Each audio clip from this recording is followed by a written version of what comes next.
Welcome to the joy of coding. Hello, and welcome to episode 38 of The Joy of Coding. I'm not sure if you got any of that sound. I was hoping to get some of that. I couldn't actually hear any of the sound effects. I have a feeling that I'm not entirely sure my sound effects are being properly piped out. Let me just try a thing real quick. I need to be able to know about my sound effects. Here, let me play. There we go. I can hear it now. Okay, that's very, very important. Hello, and welcome to episode 38 of The Joy of Coding. We've got a great show for you lined up today. Let me switch to my screen, and we will get started. All right, here's what's going on. Here's the agenda for today. Whoops, nope. Here's the agenda. Okay, so if you're new to this, if you've never seen this before, I have this agenda sort of set up, and I know it says right at the top that no plan survives breakfast, but I kind of have like a very, very rough outline of the things that I want to do. And I can also use it to like tell you about things that I have done in case you were watching the last episode and want to know what's up and what's happened recently. So a link to this agenda is actually in the additional links section below this video. If you're watching it on YouTube, it'll probably be in the description if I've done the work of actually putting it there. If you're watching it on my blog, it's hopefully somewhere around this video, hopefully. Anyway, here's the agenda, and I have a bunch of updates for you because last week I didn't air. I thought I would. I thought I'd put something up. I didn't. I'm sorry. And here we are. So some updates. So some things we were working on during the last episode have been resolved. So for one thing, we had this thing where async tab and window flushing, we had this like edge case where it was possible for things that we wanted to forget to actually stick around. There was this like really little small pocket of time where that could occur. The fix for that has landed, and I've got tests, which is good. Then we had this last bit. So we ended up removing all of the sync flushing for window closing and application shutdown. Hooray! And that means that we can get rid of all of the like synchronous messaging and flushing infrastructure from Session Store, which I did. I wrote a quick patch for that. I went back and forth with Tim Taubert a bit on reviewing, and it's landed. And there was a little bit of a perf win too, which was really nice because that whenever you open a new tab, whenever a new remote tab gets open, or even a non-remote tab, it sends up a synchronous message to the parent with a kapow so that the parent can like use that kapow to send sync messages down to the child as sort of a hacky flushing mechanism, synchronous flushing mechanism. And we don't do that synchronous message anymore, and that's good. So we saw a little bit of a perf win there for session restore, and maybe some other tests as well. I had this other problem where we had like these async window flushing tests, and I couldn't figure out why they were failing, and I finally figured it out. The TLDR is that I needed to disable update messages from the child differently. If you really want to know the sort of the overarching lesson from that bug, or from like what was causing it, there's comment 13 here, kind of like really lays it out. So you can read that if you really want to know. And then I had another bug where I want to get Task Tracer, which is a tool from the B2G team, working on desktop. And guess what?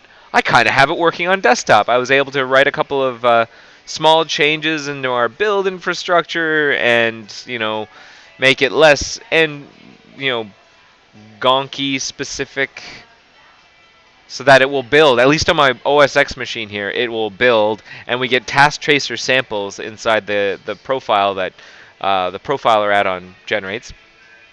Now, the problem with that is that there's kind of like this second step. There's a tool to view a Task Tracer profile, and then there's this like processing step in between where you gather, you process, and then you view.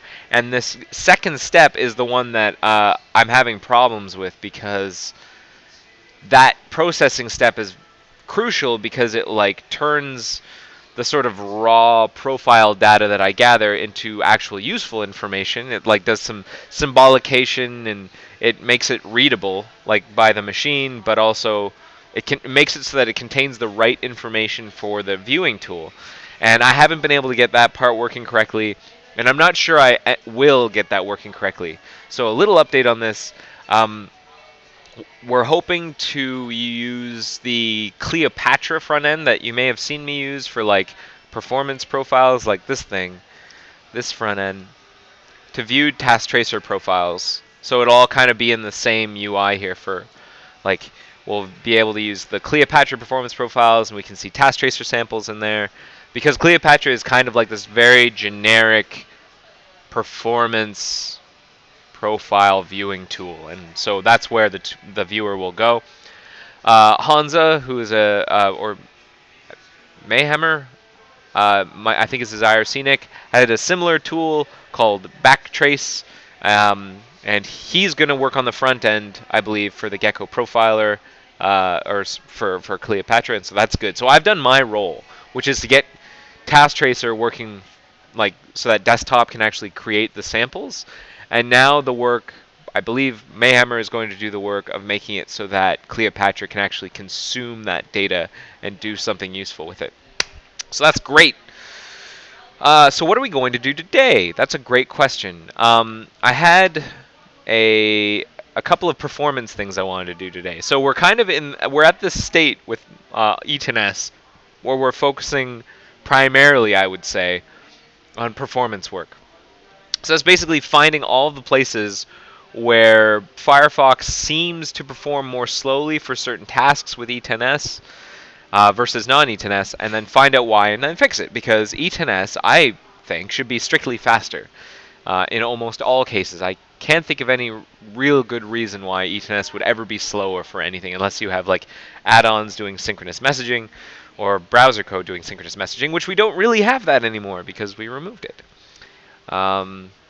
So one of the tests that we have, so we have this testing framework called Talos.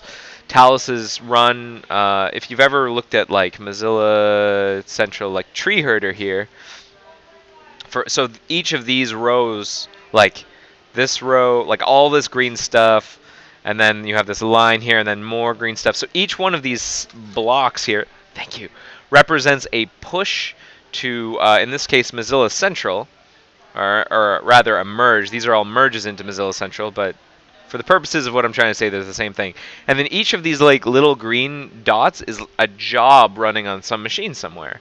So a lot of these are tests. We'll run like function tests and unit tests, and like each row here also represents like a platform. So we've got Linux, optimized Linux 32, we've got Linux debug, Linux 64, address sanitizer, then we've got OS X here, then we've got various flavors of Windows, and then we've got Android, B2G, etc., etc. So that's what's going on in here. And then one of these sections for desktop is called Talos, and that's the one that has a capital T in front of it. I don't know. Here, for Linux 64 opt, for example, I've got these 8 Talos tests, and they've got like weird code names like Chrome Z, and Dromeo, and G1, G2, other, SVGR, and TP. I don't know why historically. Like, I'll bet if you were to ask someone who's been around for a long time, they might know, but I don't actually know. So there are some of these performance tests that run every time you push to a repository like FXTeam or Mozilla Inbound or Mozilla Central or something.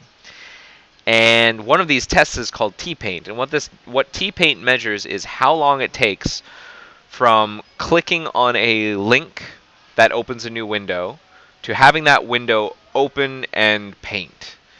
And then, like, as soon as it paints, it sends a message to the opener saying, I'm done, and we record this timestamp. So we record a timestamp before we click, we'll like cause it to open, and then we record a second timestamp whenever the window reports that it is painted, and then when we close that window, we take the delta between those two timestamps, and then we do that several times, and we take like a geometric average, or geometric mean, sorry, of that information, or something like that. We do some statistical analysis, and we get an idea of how fast how fast opening a window takes. And that's one of the things we seem to have regressed with E10S, where the T-Paint test says that we perform more slowly when we have E10S enabled. So there is a bug for that. That's bug 1174770, and it's kind of a wide range. So hold on, I want to interrupt a second and highlight this episode of The Joy of Coding is brought to you by Crunky. I have no idea what these are. Foreign candy. I do not know what this is, but it was just handed to me by Blake Winton. Tech Girl whose actual real name escapes me, but TechGirl on Twitter is a fellow Mazillion we were all in Orlando last week. I think it was Dolsky, said, "Hey, there's this Crunky stuff. It's really tasty." TechGirl said, "Hey, I'm buying a bunch of it. Maybe I can bring it to Mazlando." I was hoping to grab some. I actually brought money for her to pay her to get some of this candy. I forgot, and Blake just got some and just handed me some. So I'm gonna actually try it right now on camera before we continue. I'm curious to know what this will taste like. I will show. So it's kind of like if you've ever eaten a Crunchy bar, it's got the same sort of foil wrapper. It smells like artificial strawberry. If you've ever had strawberry Pocky, that's what we're talking about here. So what we've got are these small pink rectangles. They have the word lot. I thought it was love, but it's L-O-T-T-E on them. It looks like it's like a crunch bar is what it looks like. See, there's like a bump. I don't know if you can see this. There's like a bumpy texture on the bottom, kind of like a crunch bar. I'm going to taste that.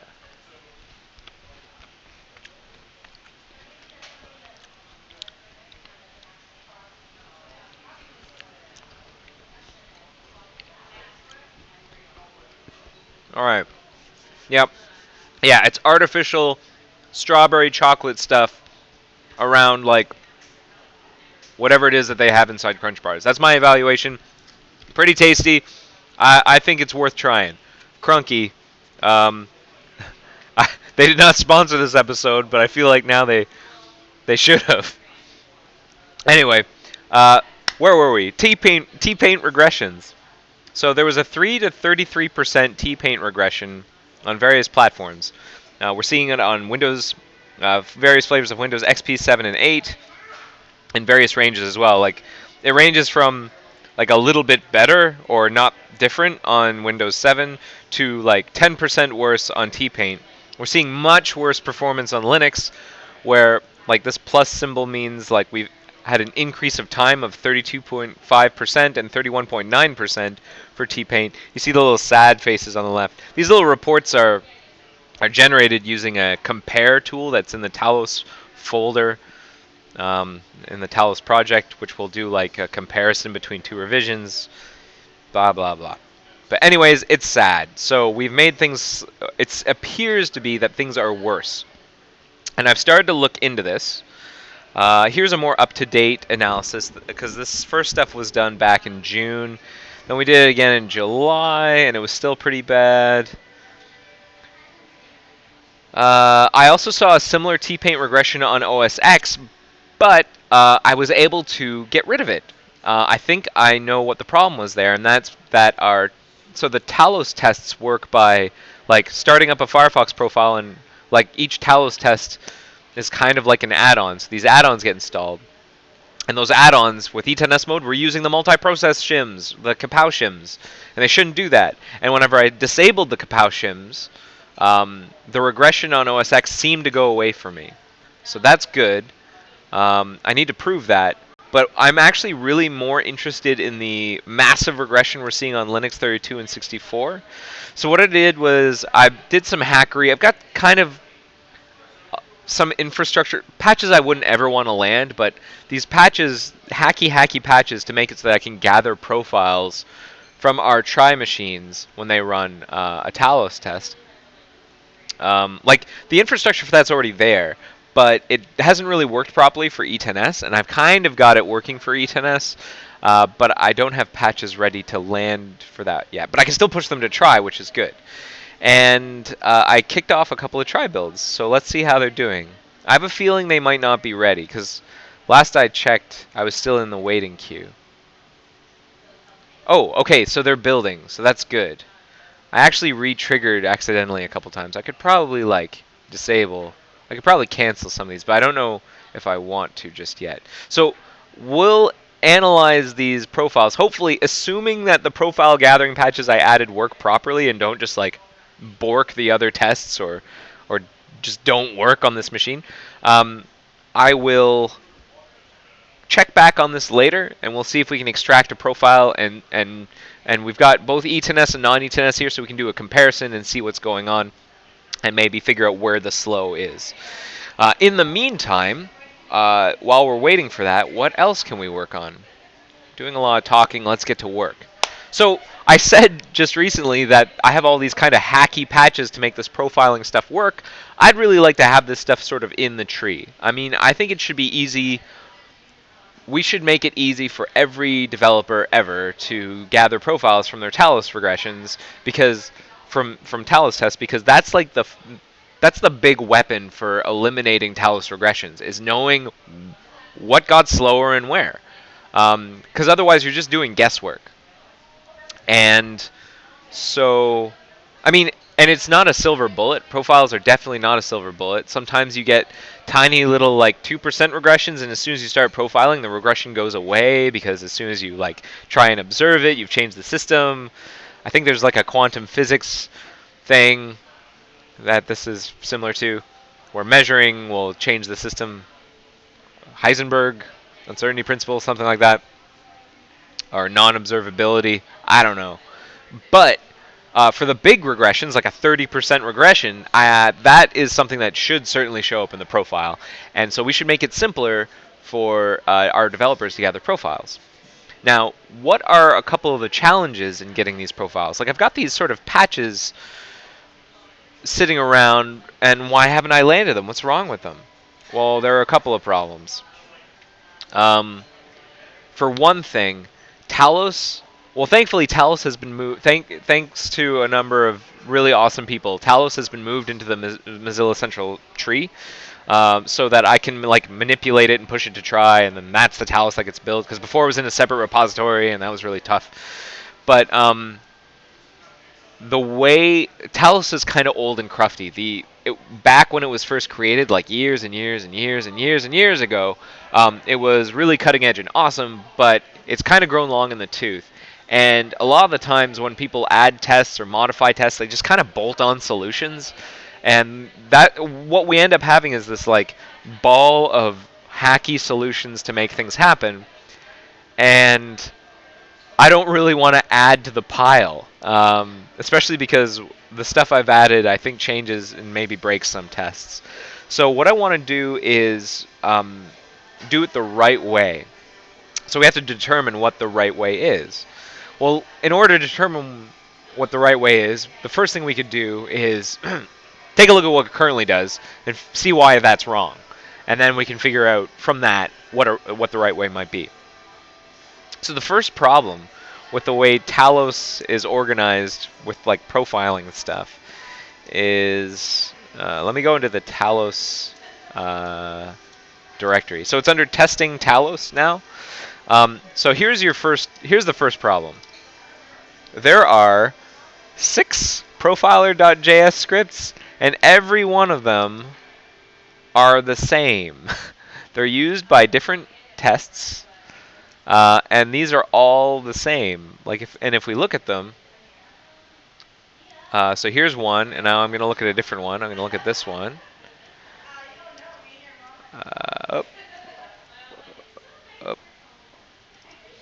So I'm going to flip back and forth. Well, they're almost the same. Like, there are minute variations, probably because I've been messing around with them, actually. I've messed around with a couple of them, and I've currently got those patches on the stack, which is why they're slightly different. But whenever, in the current state they are in the tree in Mozilla Central, they are all the same. That's confusing, and that makes them difficult to work with. Like, every time I make a modification, I have to like do it in all these different places. It's really awful. This is the exact antithesis to the don't repeat yourself principle. So yeah, it even mentions it at the top. This file is duplicated verbatim. Please keep these copies in sync. Make sure your changes apply cleanly to all use cases. That's awful.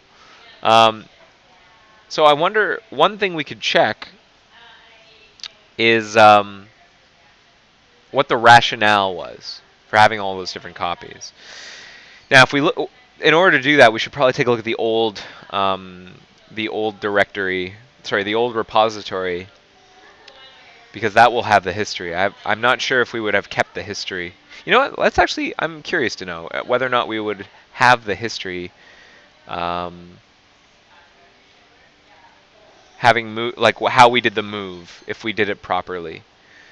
If we preserved the history going into Talos. So let's see here. Profiler. Sure. Sim file something. Whoops. Back and history. Yeah, we didn't. So we didn't preserve the history. I wonder if we like someone's given me this tip one time, where if you do like HG log follow, it might tell me the things I want. Log dash dash follow. Whoops. 2 L's in follow. Hey, all right. Sort of.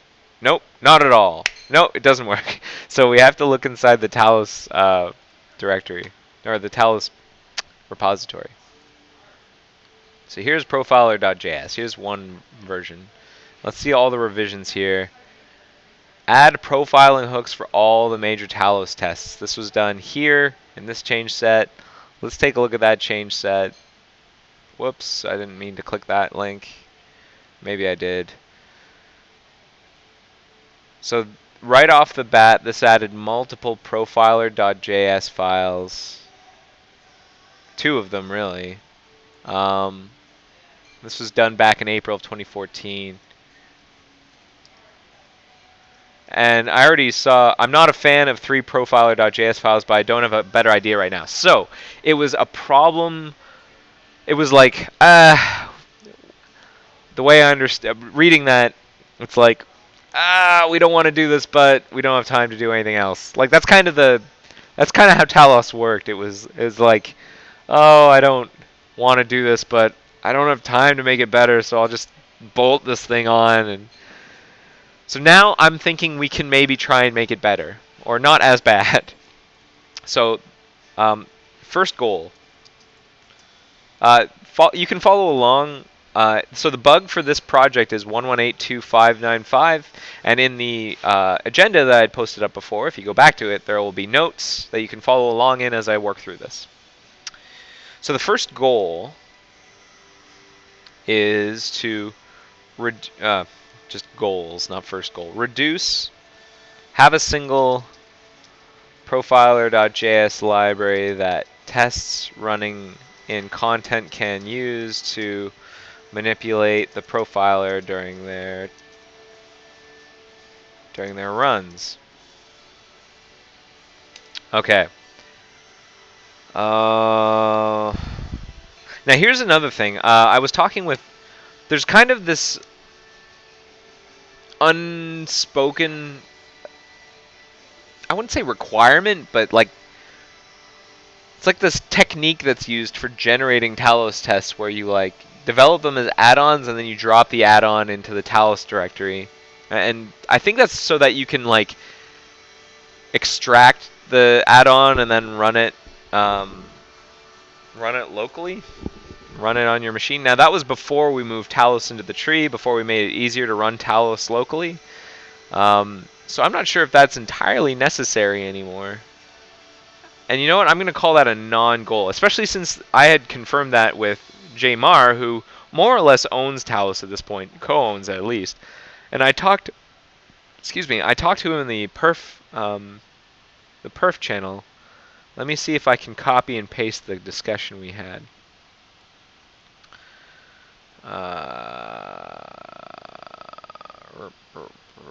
Okay, let me copy and paste the discussion I had. Whoops, that's too much stuff. I copied way too much. Let's get rid of a bunch of this.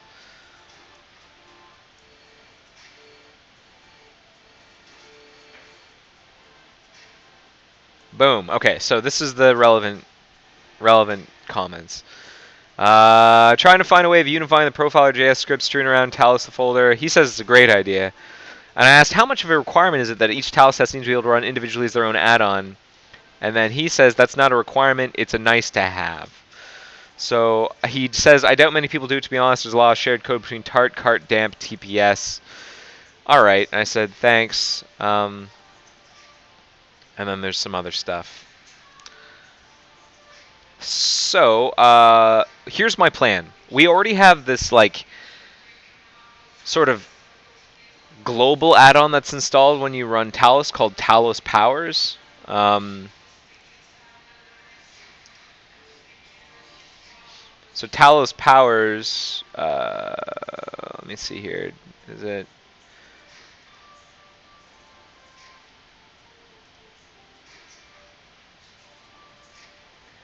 We installed Talos Powers and Page Loader by default. And Talos Powers basically makes, it was like a utility that I added to make it easier for Talos tests to request that the browser quit, because a lot of the times these Talos tests run in content, and content's not allowed to request a quit. So I added like a power so that like these Talos tests can like emit an event which a frame script will capture and then send a message to the parent, and the parent will then quit. So that's what Talos Powers does. And what I want to do is make something similar but for profiling. So Talos Powers will expose some kind of API that our content tests like T-Paint can import to like say whether or not they're profiling, start profiling, stop profiling, etc. So what is the current set of things that the profiler API that all of these tests use currently do?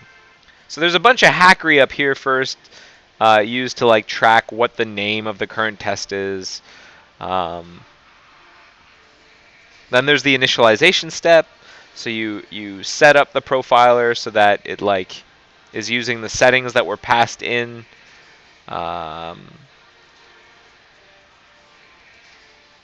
Because you can pass that stuff in via the location string, like via get params. We can parse that and use that to like initialize the profiler. Then we begin the test, so we need to be able to turn the profiler on. We need to be able to pause the profiler. We need to be able to resume the profiler. We have to be able to add markers to the profile. And we need to be able to say that we're done profiling. Like to finish the test. To begin the test and to finish the test. So like let's hang on. Goals have sub-process profiles also appear in Talos Profiles on ETNS tests. Okay. That's just going to be a natural consequence of all the work that we do. That's like the big advantage. This is what I really want. I want sub-process profiles, and I want it to be easy. Sorry, I'm sliding out of view here. Also, I'm not sure if you can hear this music that's playing in the background. I think I'm going to turn it down because we've got some music playing in here, but everyone has left this room, so I think I'm okay to turn it down. So I'll be right back.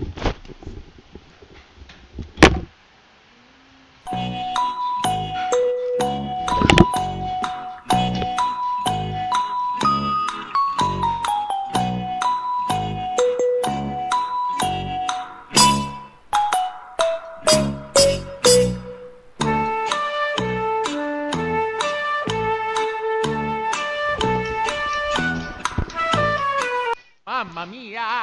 And we're back. So let's sort of spec out our API here. A test needs to say that I'm starting. So a Talos test will start and it will end. At start,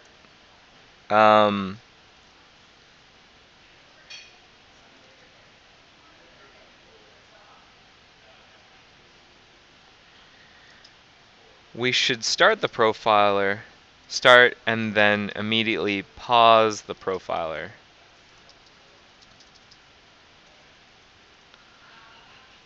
this is because a test can have subtests, and these subtests are what we care about.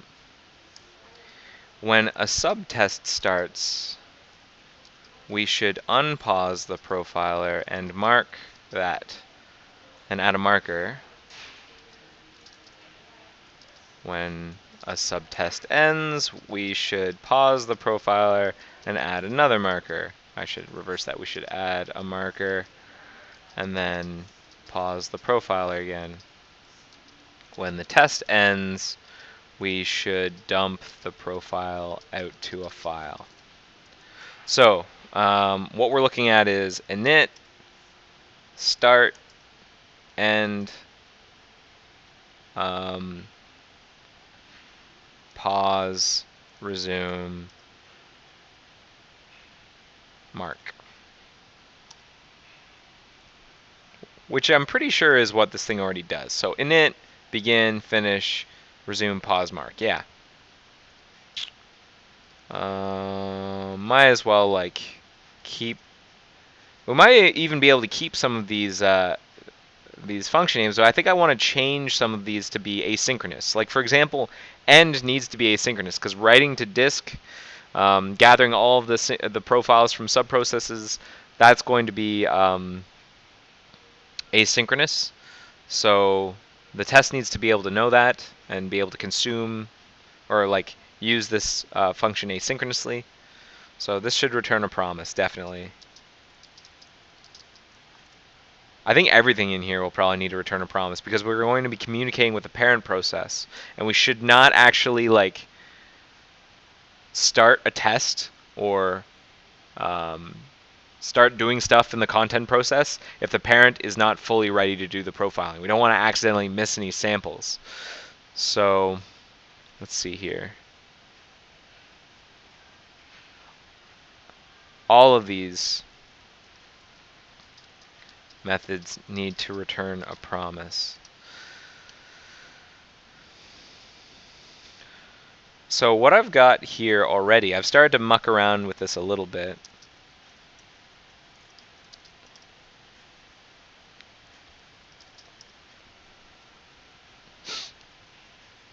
Is I've got this like Talos Powers content script, and that I've called profiler.js.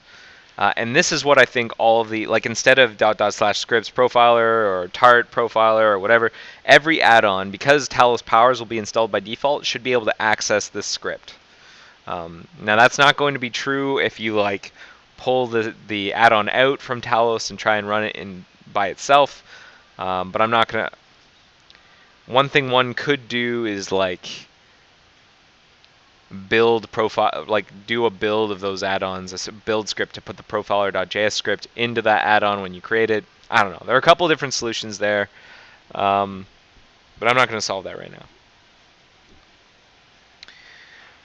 now. Okay, so yeah, I've got this profiler.js file now under Talos Powers content. I had put this alert, Tommy, can you hear me? And it works. So like we can load this in content from our Talos test, and I was able to do that, I'm pretty sure, because of this content accessible flag. Because normally you can't access Chrome URIs from content, but I made it so that everything under here can be accessed from content. Okay. I can have another bite of this Crunky bar. That was tasty. Okay, last bite of this Crunky bar. It's delicious. So this is where our API will go. Now, excuse me.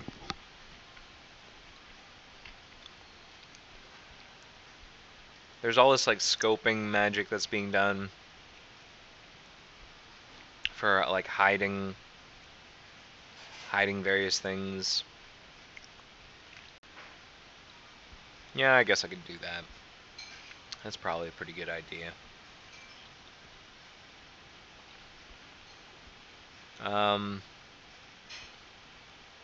Okay. So var profiler. I guess I should also put the license at the top, of course. Use this object to pause and resume the profile so that only profile is the relevant part of our test. So like a lot of these things, whoops, I'm not going to use, but some I will. Function.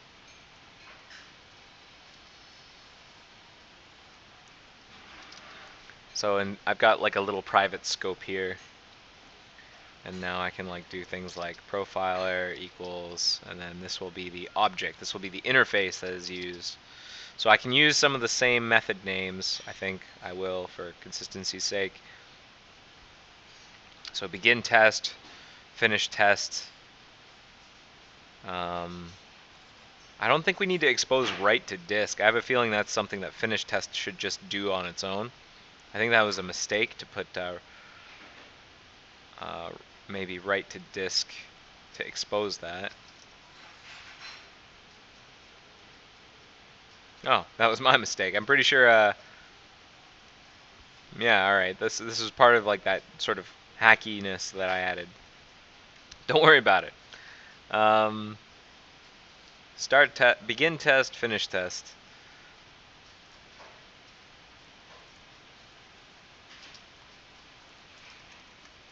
And the test will have a name.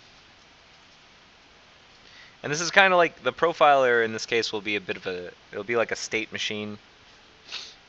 Trying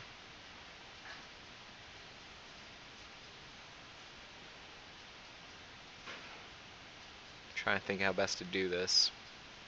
I don't like keeping state around.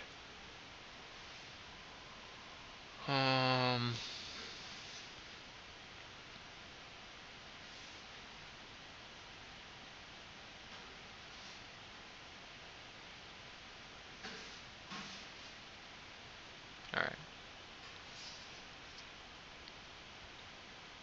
Should doc each of these. Doc string. So each one of these, we're going to have this nice documented API. Finish test. And then what was the other thing? There's this startup profiling thing that I'm going to have to like I have to understand that as well. The TS paint test uses finished startup profiling. And how's that any different? There's like no difference here. Except that I guess we assume that the profiler has already started.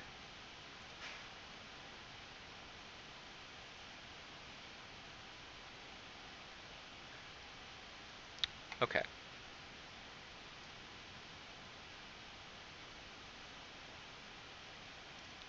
Alright. So maybe we need to keep that around. Finish test.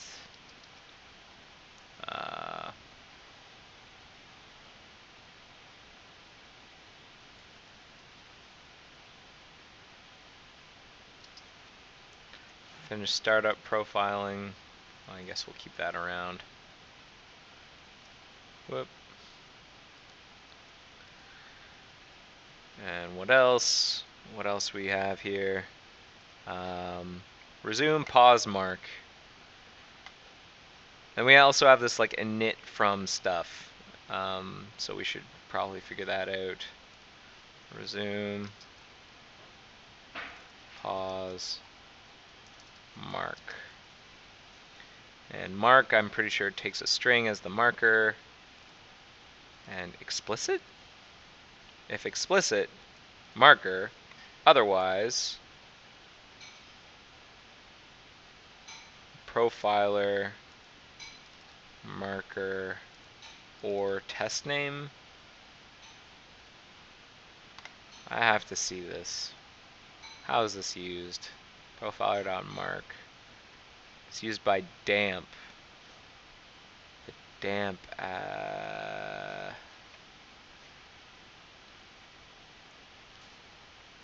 It's used by the damp test. That damp test All right. Is there any way we can make that better? Explicit. What does that even mean?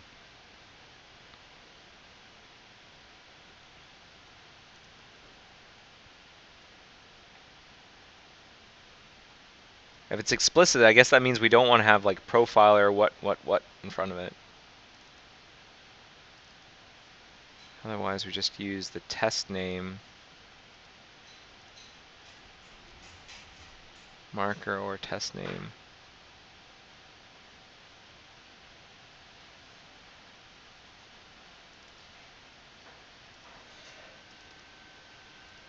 Is there any point in having profiler colon in front of there?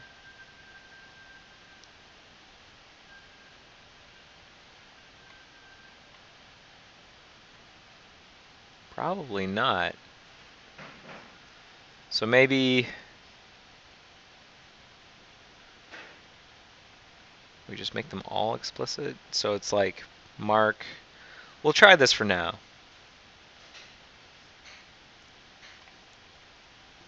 Marker.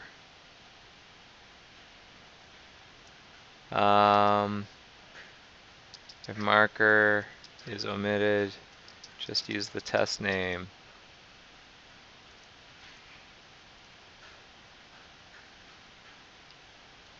Okay. And we have this init stuff, init from URL query params, and then init from object.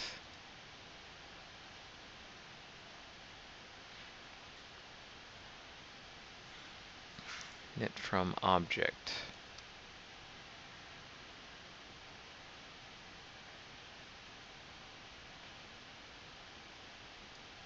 All right.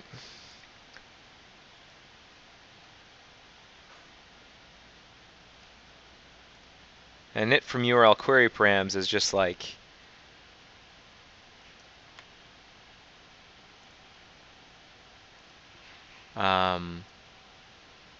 turning it into an object, turning the URL query params into an object, and then calling into init from object. Now, we can probably make this better. Don't need that. From object.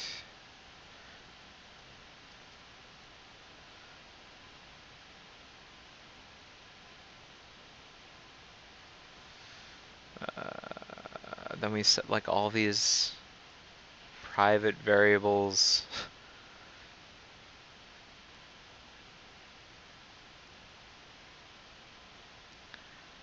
Profiler, interval. And then enabled. Even though we haven't actually begun the test, we set enabled to true. Now why is that?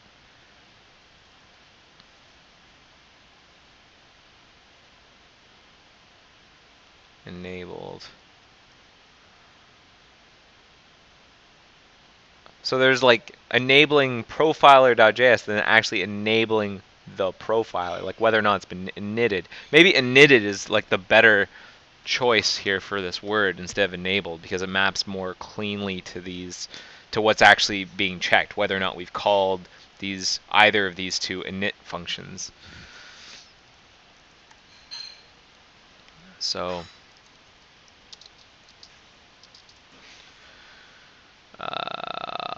So like if initted, we're done.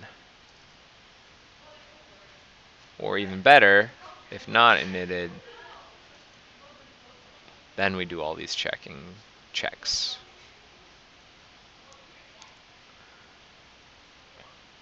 If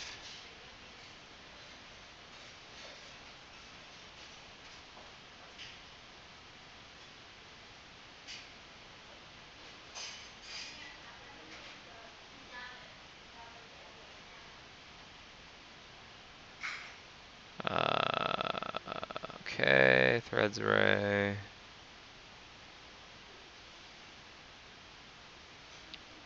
So now I can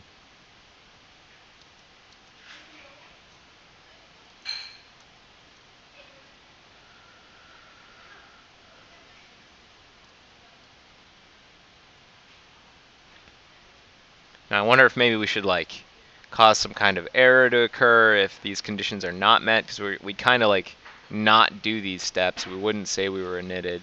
We would just kind of fail further calls. Um,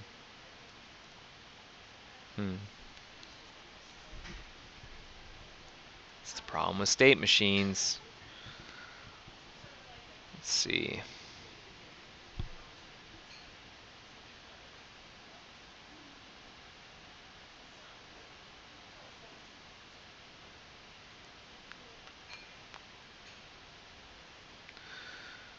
I feel like this could be better.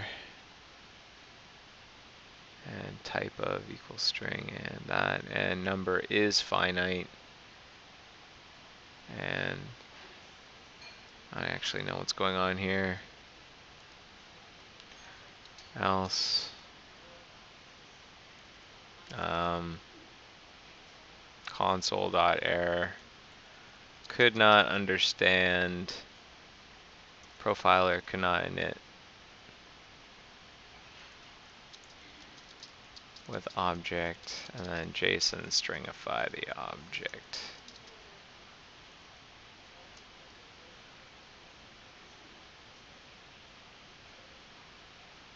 Well, hold on a second, because we don't necessarily want to pass in an object, I think. Oh, yeah, we have to have been passed an object if enable is to be true. Okay.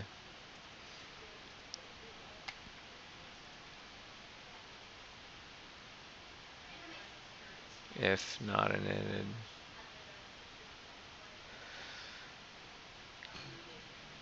Okay. So that's probably okay. It's not amazing. I'm trying not to recreate any of the badness from the original implementations.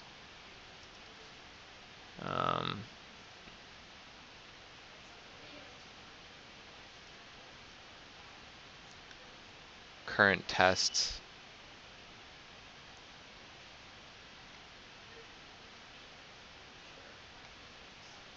Profiling settings. And maybe take some of these. Whoopsie daisy. Or not this profiler singleton has had init from object or init from URL query params called on it. You must call one of those functions before using any of the other ones.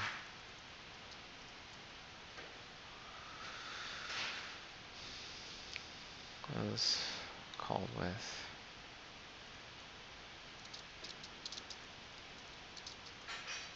Current test equals test name, and then what else do we do in that logic? If we've been initted,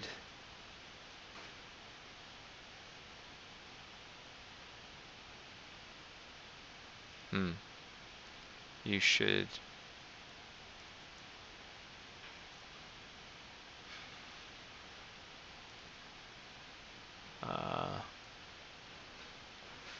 any functions that will send events to the parent to change the behavior of the profiler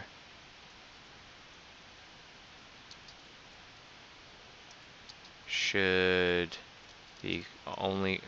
only be called after calling either init from object or init from URL query params. All right. Profiling settings. I'm gonna say profiler settings. Current test unknown. Just to be clear. And then if initted, then we need to, so this, so let's write out this doc string. A Talos test is about to start. This will return a promise that resolves once the profiler has been initialized and paused.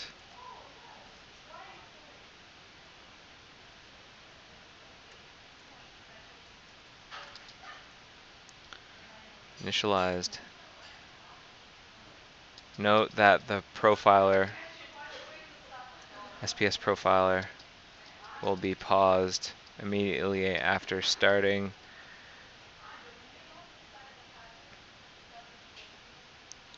And that resume should be called in order to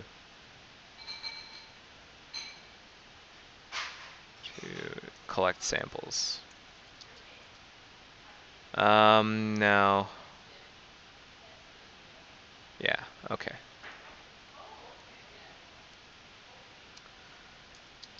Param test name. The name of the test to use in profiler markers. Returns promise. Resolves once the SPS profiler has been initialized and paused. Okay. Already, I'm feeling good about this code. I think documentation does that to me. As soon as I've got some documentation, I feel a lot better. If initted, otherwise maybe we should console.error. Well, you know what? No, I think we should be able to. No, we should console.error. You should not call begin test without having first initted profiler.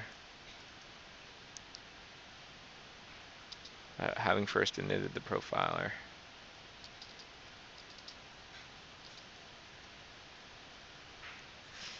Okay.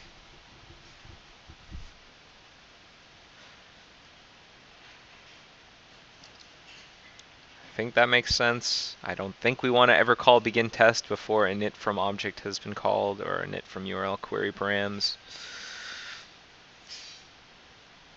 We probably want to use the same pattern, unfortunately. Again, this is the problem with maintaining state.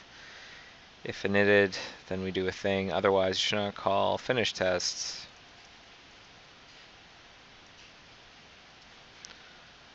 Okay, so we need to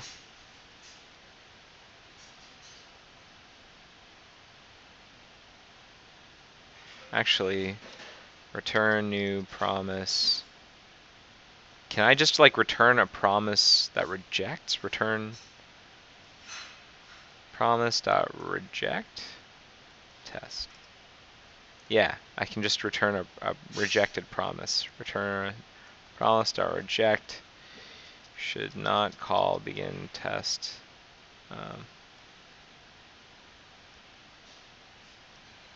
We'll be loud and clear about this.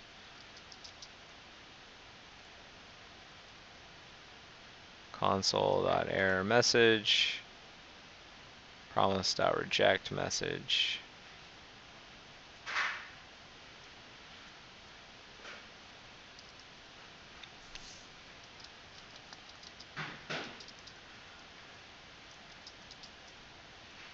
So now we're going to return, this thing will return a promise that will resolve or reject based on information we get from the parent. So this is going to use, this is like one layer. This is the content layer, and it's going to send an event, bubble an event up to, excuse me, this Talos Powers content script, which will like capture that event, send a message to the parent, which will then send a message back down to the script, which will fire an event down into content. That's kind of like how we communicate with content right now.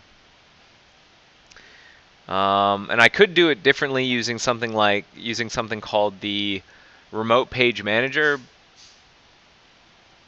but that's hard for all the different types of pages that get opened by Talos. That's good for like known URIs, like small, like one known URI that we're gonna open. So that's, I think I'm gonna use the event technique here. It's not amazing, but it's what we got. Eventually, maybe all this stuff will be rewritten as a web extension. I think it'll be a lot simpler. But here we go. So let's create, well, like, have a helper function, emit event. We'll call it begin. I'll have emit event like prefix that with something Talos Profiler specific. And then the information I want to send up is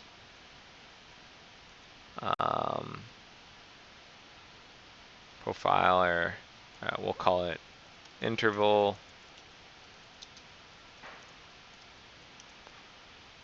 You know what? I don't think it's like really helpful to have. Well, if that's what SPS profile interval profile entries. I think, yeah, we'll just get rid of this. This threads array. Dir. Well,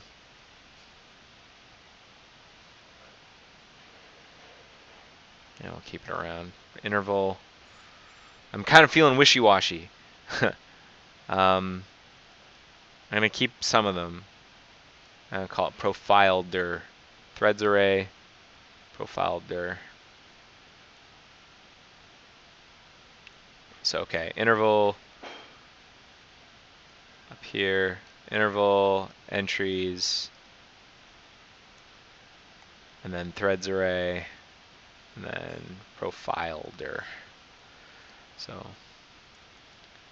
now I can just pass this interval, entries, threads array, profile, and like we're mixing camel case and underscoring, so let's use camel case here. Profile dir. Let's be consistent. Profile dir. Return new promise. So we emit that event, and then we need to like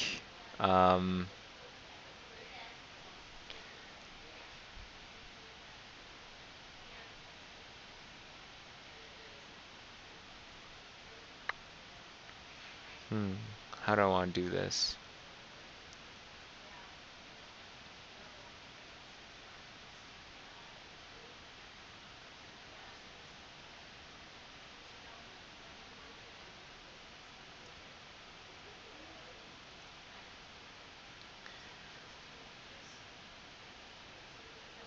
Maybe what we can do here, we'll have a utility function, send event, and send event will be the thing that is a promise. So, because I have a feeling we're going to use it a lot. So, send event. Event name, or name, and then we'll like args or data. So what this will do, emits a Talos Profiler prefixed event. It's me, Mario. Just playing some sounds. Emits a Talos Profiler prefixed event and then returns a promise.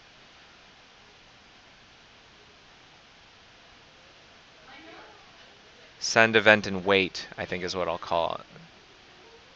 Send event and wait. Returns a promise that resolves once a corresponding acknowledgement event is dispatched on our document.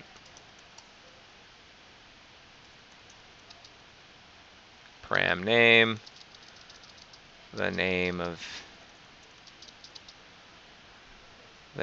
the event that will be sent. That will be Talos Profiler prefixed and sent to the parent, and eventually sent to the parent, and then param data, the data that will be sent to the parent, and then returns promise that resolves when the parent, when a corresponding acknowledgement event is dispatched on this document. Okay. So the first thing we'll do is we'll send the event. So we have to construct an event. And I think I did like some sort of crappy, hacky way of doing that. Yeah, custom event. Okay, so I'll take that. So var event, Talos, we'll call it Talos Profile, Talos Profiler.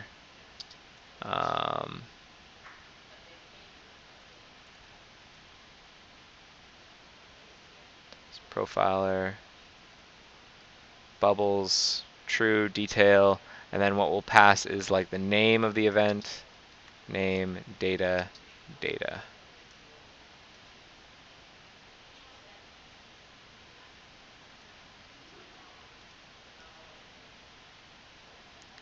I'll do it this way.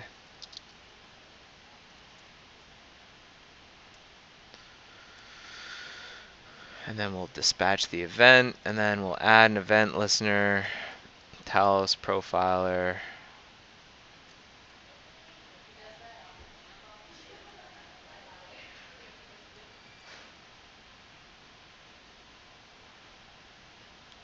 Response,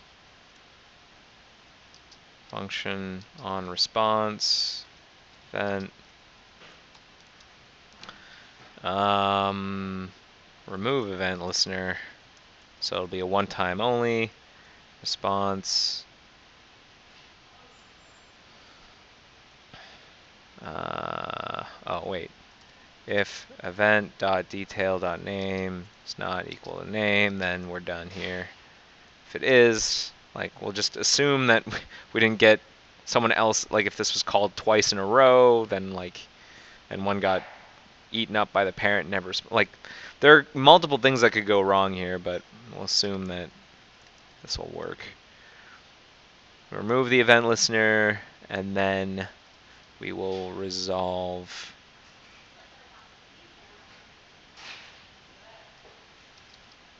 turn new promise resolve.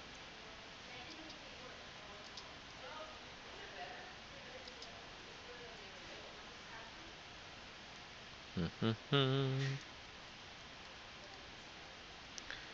we'll make that go up in here. It's the time, 2:04, still good. So now we will resolve with the event detail data.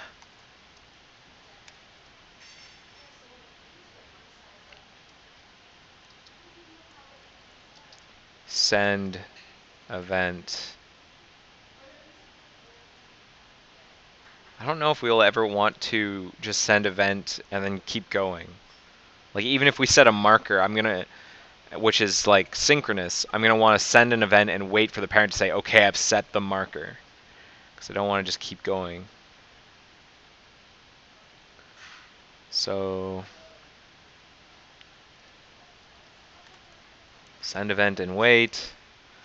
And it will be profiler begin.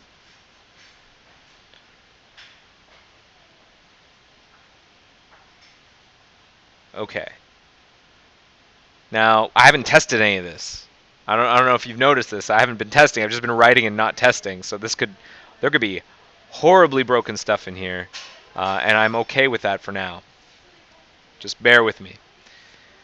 So we're gonna add an event listener for that. Talos Profiler. Send async message. So let name equals e.detail.name. Let data equals e.detail.data. And then name data.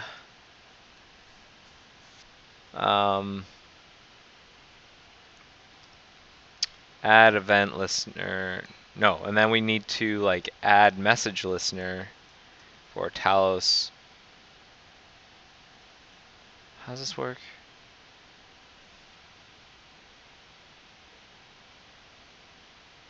Send an async message.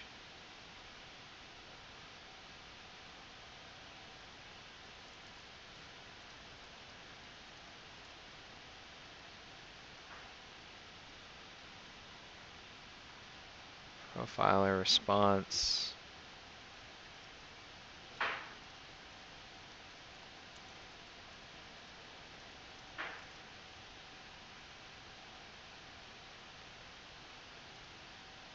Maybe it's Talos Profiler command. And then we'll send up the name of the data like that. Name data.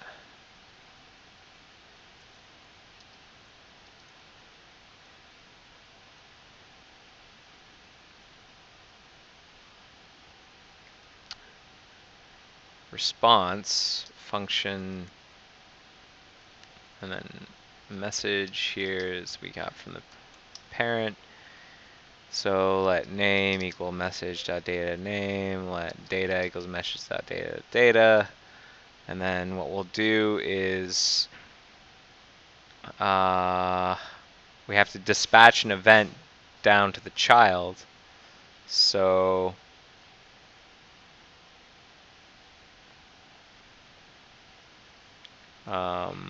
content, I've seen this done before. Tab, content, dispatch event, content, yeah, there we go. Create a new, we use cu clone into, alright.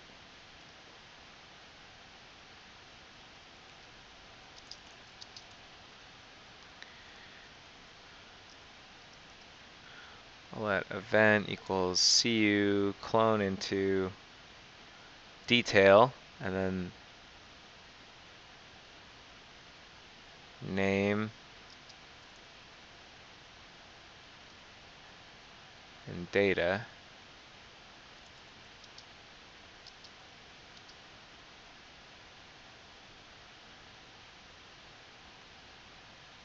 Oh. Wait, what? Hold on. Let event equal cu clone into new custom. Oh, I see.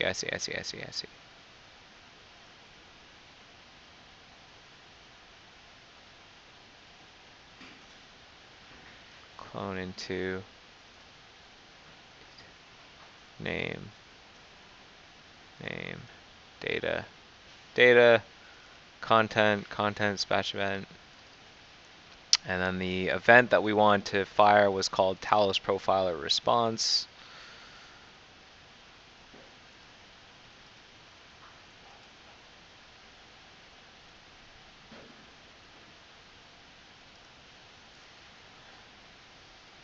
And if I've done my job right, what we've basically done is created a sort of a gateway between the content and the parent, where you can do sort of async things in the child. It's not amazing, but I think it'll work.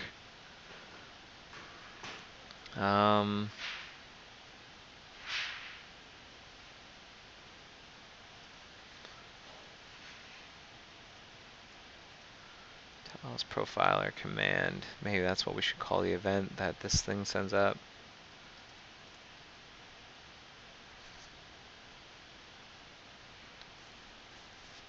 Okay.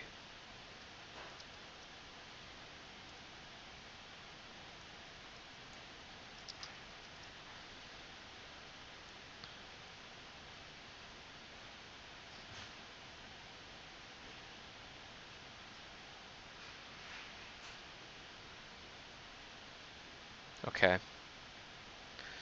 Now, how do we test that this is working properly? Good question.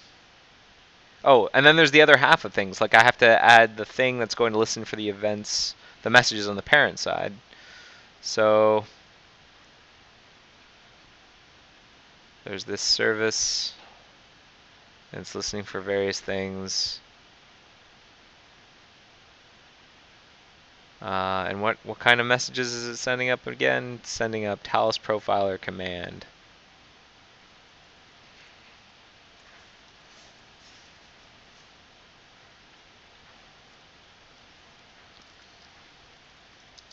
Let's turn this into a switch. Talos force quit.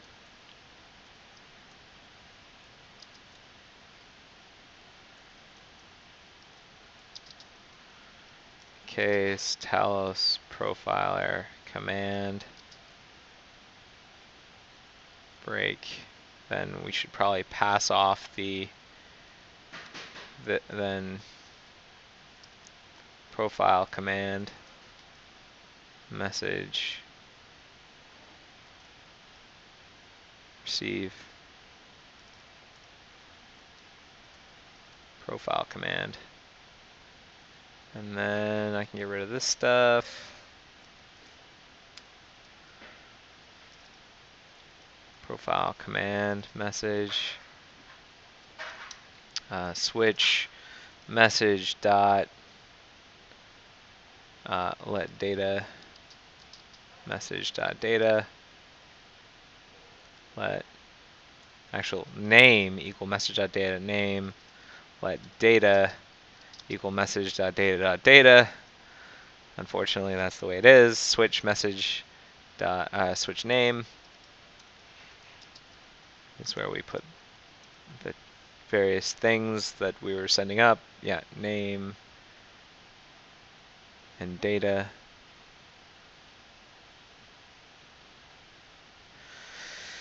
And one of the commands was the one that we just did was profiler begin. Profiler begin. So switch profiler case profiler begin. And this is where we start up the profiler. We should probably send some kind of send a message. So we can get the message manager equal message.target.message manager. Target message manager.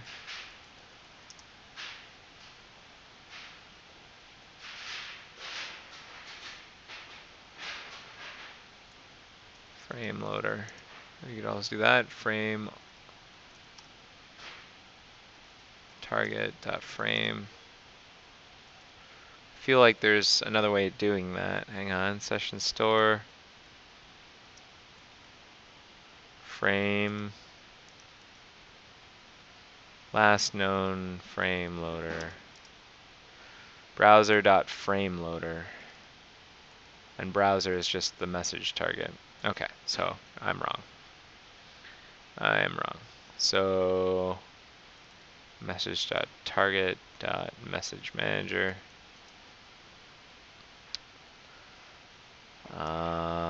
Then send async message.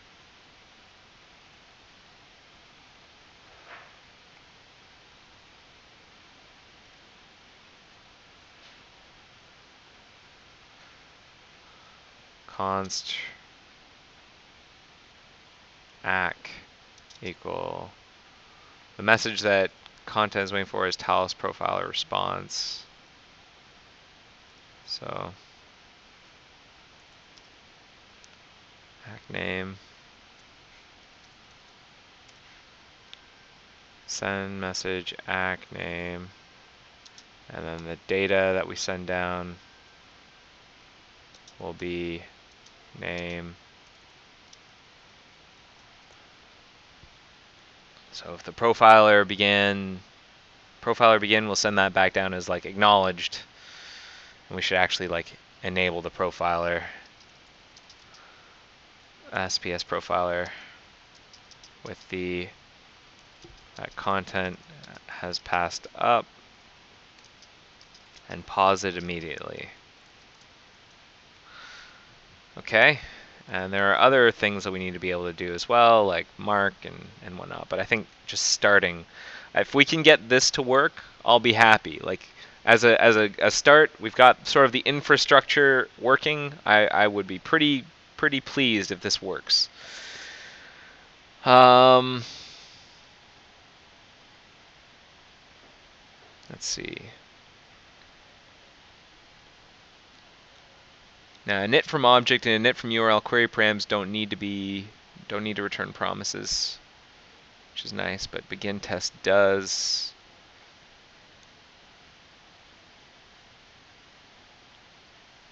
And finish test. Maybe we can do finish test as well. Finish tests, return, send, event, and wait.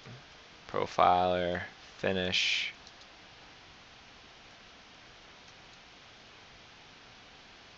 And then we should make send, event, and wait be okay with not having any data. Data optional.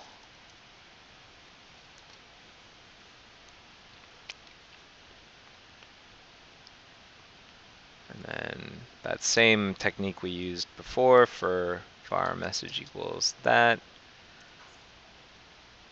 And then we'll console.error that message, but we'll also reject.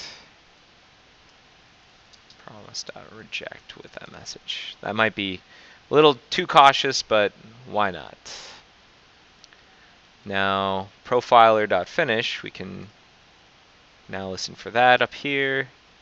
Case profiler finish. Send async message, act name.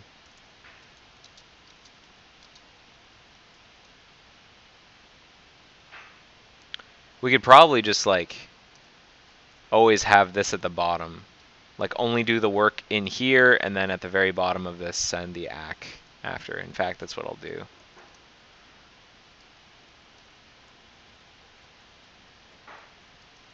So once we're done, we send an acknowledged that we have done it.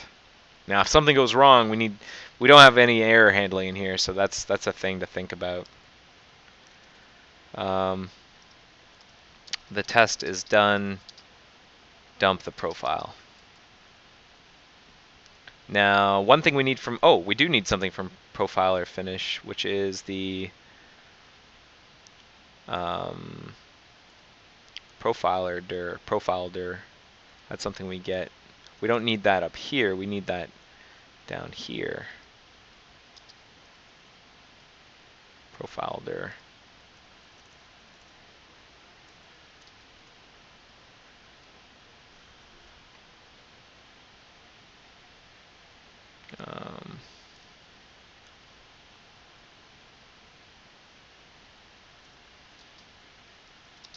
Data.profile dir. Now, shoot, some of this will need to be asynchronous. You know what? Instead of, I changed my mind. We have to only send down those messages at the right time. So some of the times we won't send it down right away. Some of the times we will. That's the whole point. Doing this asynchronously. So I can't put it at the bottom of that function. Okay. So I probably have a whole bunch of problems in what I've written. I don't even know. It's not really easy to test except manually, so let's manually test it. So I'm going to get rid of the old profiler script. I'm not going to include that anymore. Init from URL query params. I'm just going to hack that together. I'm just going to copy that basically, because I guess this stuff's probably fine. Maybe I can clean it up later.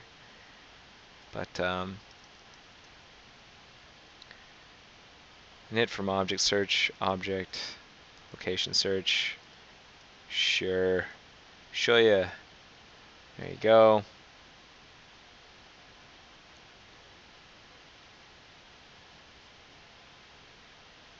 Pause, resume, pause, resume. Marker.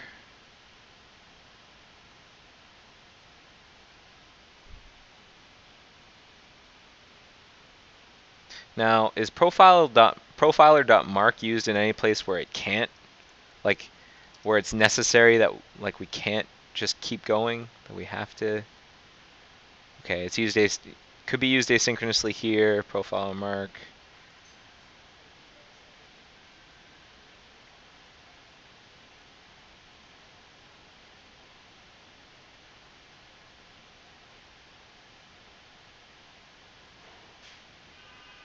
Start test.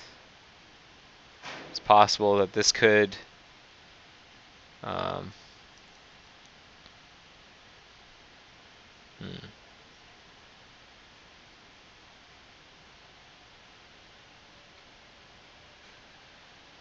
Whoever calls start test, I don't know who calls that. Damp.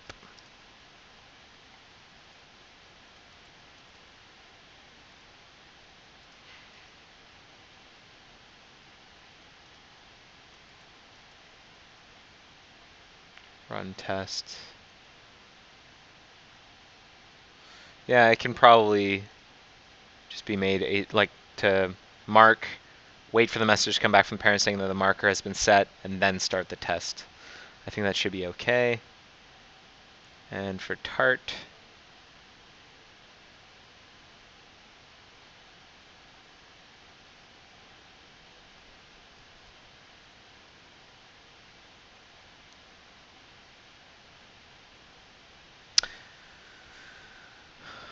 the other thing is just making it possible so that we can view markers from the content process, set in the content process profile, so that marking is synchronous. I wonder if that might be simpler.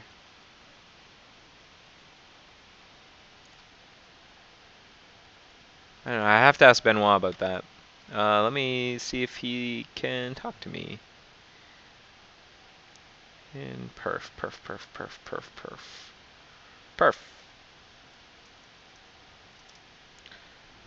So we'll ask. In the meantime, let's just see what breaks. Let's see what happens when I run this test and things. What'll break? Talos test a tpaint. Let's run with e10s. Let's see what breaks. I figure many things will break.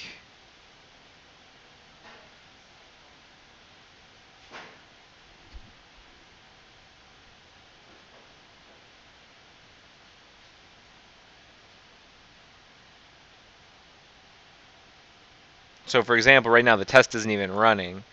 Probably because profiler's not defined. This is just bad. Yeah, I have some bad syntax in here. Okay, so I can clean that up.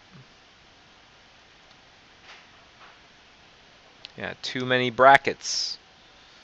Too many brackets.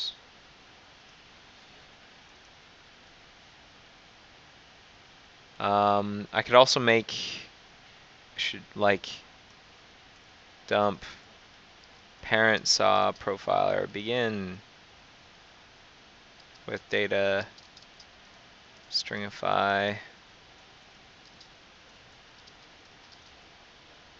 Whoop, whoop, whoop.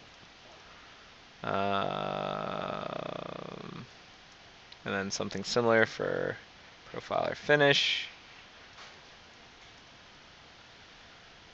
Okay. Let's try it again.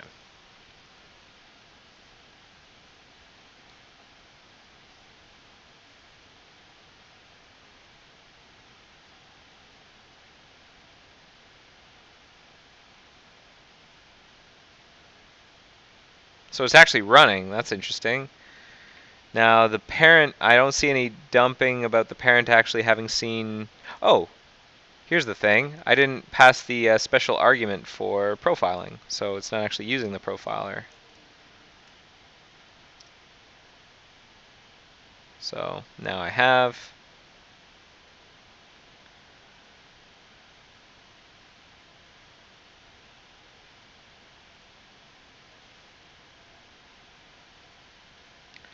Hey, parent saw profiler begin with data. That's amazing. It actually worked.